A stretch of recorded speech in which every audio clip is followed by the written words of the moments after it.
Hello friends, welcome back to the SQL learning series. और आज की इस क्लास में मैं आपको एसक्यूएल के अंदर सब क्वेरी के बारे में बताऊंगा। और अगर आपने इस सीरीज के जो ये सभी वीडियोस है इन्हें नहीं देखा है तो उस पर मैंने प्लेलिस्ट बना दी है, लिंक मैंने आपको इस वीडियो के डिस्क्रिप्शन बॉक्स में दे रखा है, तो एक बार आप प्रीवियस सभी वीडियोस को जरूर देख लेना। तो चलिए शुरू करते हैं। मेरा नाम है अभिषेक और आप देख रहे हैं माइक्रो सॉल्यूशन यूट्यूब चैनल। तो देखिए फ्रेंड्स, अ सब query is a query inside another query. इसका मतलब है अगर आप एक मेन क्वेरी बनाकर उसके अंदर दोबारा से कोई क्वेरी बना लेते हैं तो ऐसा करना सब क्वेरी बनाना कहलाता है। ओके, इसे आप चाहें तो नेस्टेड क्वेरी कह सकते हैं या फिर आप इसे इनर क्वेरी भी कह सकते हैं। एग्जांपल दिखाने के लिए मैं आपको इस वाली टेबल का यूज कर रहा हूँ और यहाँ पर मैं सैलरी वाले कॉलम को यूज करूंगा। तो यहाँ पर आप देखिए मैंने कंप्लीट क्वेरी लिखी हुई है। एक्चुअल में इसके अंदर दो क्वेरी का यूज किया गया है। यहाँ पर जो आपको ये क्वेरी दिखाई दे रही है ये है हमारी मेन क्वेरी, इसे आप आउटर क्वेरी भी कह सकते हैं। और यहाँ पर जो आपको ये वाली क्वेरी दिखाई दे रही है ना, ये है हमारी इनर क्वेरी जो कि है सब क्वेरी। एक्चुअल में होता क्या है, पहले इनर क्वेरी चलती है और फिर आउटर क्वेरी चलती है। मैं क्या चाहता हूँ कि जो सैलरी है ना इसका पहले एवरेज कैलकुलेट हो और एवरेज कैलकुलेट होने के बाद ये चेक किया जाए कि वो कौन से एम्प्लॉइज हैं जिनकी सैलरी एवरेज से ज्यादा है। मतलब सैलरी का जो एवरेज है ना उससे जिन एम्प्लॉइज की सैलरी ज्यादा होना उनके रिकॉर्ड्स को शो कर दिया जाए। तो एक्चुअल में यहाँ दो क्वेरी चलाने की जरूरत पड़ेगी ना। पहले तो हमें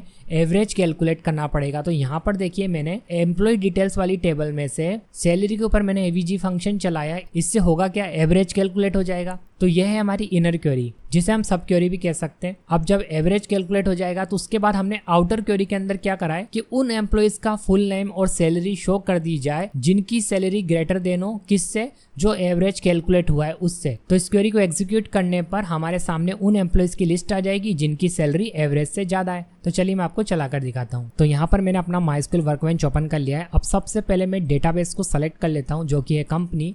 इसके अंदर हमारे पास वही टेबल है जिसे अभी मैंने आपको दिखाया था। तो सेलेक्ट करके इस क्वेरी को एग्जीक्यूट करता हूँ। तो यहाँ पर देखिए टेबल शो हो चुकी है। अब देखिए सबसे पहले मैं आपको एवरेज कैलकुलेट करके दिखा रहा हूँ, सिर्फ एवरेज। तो यहाँ पर एवरेज कैलकुलेट करने के लिए हमें उस कॉलम का नाम देना है। तो यहाँ पर मुझे सैलरी का एवरेज निकालना था तो मैंने यहाँ पर सैलरी लिख दिया, टेबल का नाम बता दिया और यहाँ पर फंक्शन का नाम बता दिया। तो यहाँ पर जो ये एवरेज कैलकुलेट होकर आया है ना, इसे याद रखना 60,850 एवरेज कैलकुलेट होकर आया है। अब मैं आपको सब क्वेरी चलाकर दिखाता हूँ। तो यहाँ पर देखिए मैंने वही क्वेरी लिखी हुई है कि सेलेक्ट करना है फुल नेम और सैलरी को। कहाँ से, इस वाली टेबल में से। अब मैंने यहाँ पर देखो एक क्वेरी और चलाई कि एवरेज कैलकुलेट होने के बाद यहाँ से एवरेज कैलकुलेट हो जाएगा। एवरेज कैलकुलेट होने के बाद जिसकी सैलरी ज्यादा हो उन्हीं का फुल नेम और सैलरी शो की जाए। ठीक है, तो सेलेक्ट करता हूँ और एग्जीक्यूट करता हूँ। तो यहाँ पर देखिए इन एम्प्लॉइज की सैलरी जो कि हमारा एवरेज कैलकुलेट होकर आया था ना 60,800 समथिंग, तो उससे सैलरी ज्यादा है। इस तरीके से मैंने यहाँ पर दो क्वेरी चला ली है, एक है हमारी मेन क्वेरी, एक है सब क्वेरी। तो ऐसी जरूरत भी पड़ती है फ्रेंड्स, जब आप रियल डाटा पर किसी कंपनी में काम करेंगे तो वहां पर आपको सब क्वेरी चलाने की जरूरत पड़ेगी। अब मैं आपको सब क्वेरी का एक और एग्जांपल दिखाता हूँ। यहाँ पर देखिए मेरे पास एम्प्लॉइज नाम की एक टेबल है जिसमें ये 3 कॉलम है और ये रिकॉर्ड्स है। एक डिपार्टमेंट्स नाम की टेबल है जिसमें 2 कॉलम है और ये रिकॉर्ड्स है। तो यहाँ पर देखिए मैंने क्वेरी क्या चलाई है, ध्यान से समझना, थोड़ा डिफरेंट है। सेलेक्ट करना है एम्प्लॉय की आईडी को और एम्प्लॉय के नेम को, और कहाँ से, इस वाली टेबल में से जिसका नाम है एम्प्लॉइज। अब मैंने देखिए यहाँ पर वेयर से बताया कि डिपार्टमेंट आईडी वाले कॉलम में जाना है और इनसे क्या करते हैं, हम एक साथ कई सारी वैल्यूज को चेक करवा सकते हैं। तो मैंने आपको इसका यूज ऑलरेडी प्रीवियस वीडियो में बता रखा है। तो यहाँ पर आपको क्या समझना है कि एक क्वेरी तो हमारी ये है और एक क्वेरी हमारी ये है। तो ये हमारी मेन क्वेरी है, ये हमारी सब क्वेरी है। तो यहाँ पर सबसे पहले हम सब क्वेरी चलाते हैं। सेलेक्ट करना है डिपार्टमेंट आईडी को डिपार्टमेंट्स वाली टेबल में से, यानी इस वाली टेबल की बात हो रही है। ओके, अब किस कंडीशन पर सेलेक्ट करना है, जहां डिपार्टमेंट नेम क्या हो, आईटी हो। यानी हम बात कर रहे हैं इस वाले कॉलम की और इसमें ये वैल्यू मैच करनी चाहिए। लेकिन देखिए यहाँ पर मैंने वेयर के साथ डिपार्टमेंट आईडी बता रखा है, तो इस वाले की बात हो रही है डिपार्टमेंट आईडी के अंदर। ओके, तो जिसकी डिपार्टमेंट आईडी इस कंडीशन से मैच करेगी, सब क्वेरी की कंडीशन से मैच करेगी, तो उन्हीं एम्प्लॉय की आईडी और उन्हीं एम्प्लॉय का नेम शो किया जाएगा। तो रिजल्ट में क्या आएगा, रिजल्ट में हमारे पास आना चाहिए 101 रिकॉर्ड किसका है, अमित शर्मा का।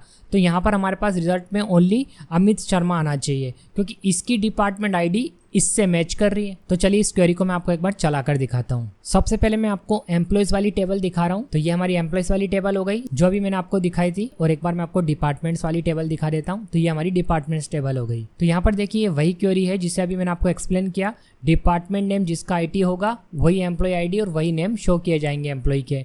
तो यहाँ पर मैं इसे एग्जीक्यूट करता हूँ।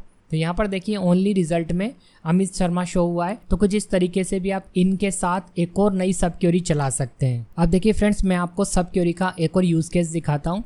तो यहाँ पर मैं इस बार इंसर्ट के साथ सब क्वेरी चलाऊंगा। तो एग्जांपल दिखाने के लिए देखिए, एक टेबल है मेरे पास स्टूडेंट 1 और एक दूसरी टेबल है जिसका नाम है स्टूडेंट 2। स्टूडेंट 1 टेबल के अंदर ये रिकॉर्ड्स हैं 4 तक, 101, 102, 103 और 104, और स्टूडेंट 2 में 105 से लेके 108 तक के रिकॉर्ड्स हैं मेरे पास। अब जब मैं इस वाली क्वेरी को एग्जीक्यूट करूंगा जिसमें मैंने बोला है insert into student 1 select star from student 2, तो होगा क्या, स्टूडेंट 2 वाली टेबल में से सारे रिकॉर्ड्स स्टूडेंट 1 वाली टेबल में इंसर्ट कर दिए जाएंगे। मतलब आप सब क्वेरी की हेल्प से कुछ ऐसा भी कर सकते हैं, एक टेबल के डेटा को दूसरी टेबल में कॉपी कर सकते हैं। तो इस क्वेरी को एग्जीक्यूट करने के बाद ये वाला रिजल्ट आएगा, और जब आप इस टेबल का डेटा शो करेंगे जो कि स्टूडेंट 1, तो आपको सारे रिकॉर्ड्स एक साथ दिखाई देंगे। तो चलो मैं आपको इसको दिखाता हूँ एक बार चला के। तो इसके लिए सबसे पहले मुझे डेटाबेस चेंज करना पड़ेगा और मैं जाऊँगा स्कूल वाले डेटाबेस के अंदर। अब मैं यहाँ पर सबसे पहले स्टूडेंट 1 टेबल क्रिएट कर लेता हूँ जिसके अंदर 3 कॉलम है ये वाले।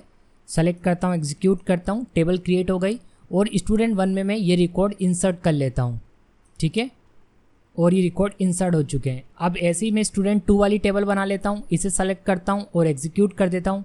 स्टूडेंट 2 वाली टेबल भी क्रिएट हो गई है और इसके अंदर भी मैं डेटा को इंसर्ट कर लेता हूँ। तो स्टूडेंट 2 वाली टेबल में भी रिकॉर्ड्स इंसर्ट हो चुके हैं। अब एक बार पहले आप स्टूडेंट 1 वाली टेबल देख लो। तो सेलेक्ट करता हूँ और एग्जीक्यूट करता हूँ।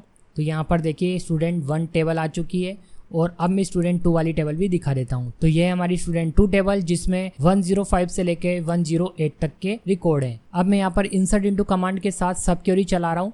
तो ये है हमारी सब क्वेरी। अब सबसे पहले स्टूडेंट 2 वाली टेबल में से सारे रिकॉर्ड को सेलेक्ट किया जाएगा और इंसर्ट इनटू से उसे स्टूडेंट 1 में इंसर्ट कर दिया जाएगा। तो चलिए इसे सेलेक्ट करता हूँ और एग्जीक्यूट करता हूँ। काम हो चुका है। देखने के लिए हमें ये वाली क्वेरी चलानी पड़ेगी क्योंकि डेटा हमारा स्टूडेंट 1 वाली टेबल में गया है। तो सेलेक्ट करके एग्जीक्यूट करा तो यहाँ पर देखिए इस बार रिकॉर्ड 104 के आगे आ चुके हैं, 105 से लेके 108 तक। तो कुछ इस तरीके से आप इंसर्ट इनटू के साथ भी सब क्वेरी बनाकर चला सकते हो। तो फ्रेंड्स कुछ इस तरीके से आप एसक्यूएल के अंदर सब क्वेरी चला सकते हैं। आई होप आपको वीडियो पसंद आया होगा। यदि वीडियो पसंद आया तो वीडियो को लाइक एंड शेयर जरूर करना। मैं मिलूंगा आपको नेक्स्ट वीडियो के अंदर। Thanks for watching.